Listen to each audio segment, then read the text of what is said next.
Good morning বন্ধুরা, শুভ সকাল। নমস্কার সবাইকে। আমার চোখ মুখ থেকে বুঝতেই পারছো প্রচণ্ডভাবে ঘুমিয়েছি। এখন বাজে 7টা 29। জাস্ট 5-10 মিনিট আগে আমি ঘুম থেকে উঠেছি। আর মানে কর্তামশাইয়ের মুখ ধোয়ার আওয়াজ শুনে উঠে পড়েছি।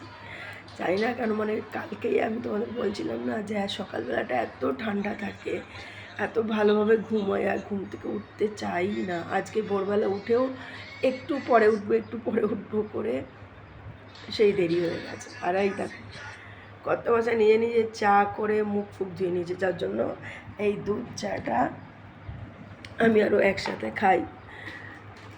আর যেই কারণে তাড়াতাড়ি করে উঠে আমি চাটা বানিয়ে দিয়েছি। মানে আমার কথা বলতেও খুব কষ্ট হচ্ছে, চোখ মুখ টেনে ধরছে, চোখ তো ফুলে ফেপে গেছে চোখটা। যাই হোক, তোমাদের সকাল খুব ভালো যাক, তোমাদের পুরো দিন খুব পজিটিভলি যাক, আর খুব ভালো থেকো, পজিটিভলি থেকো, ভালো থেকো, ভালো রেখো। পরে আবার কথা হবে, কথাই বেরোচ্ছে না।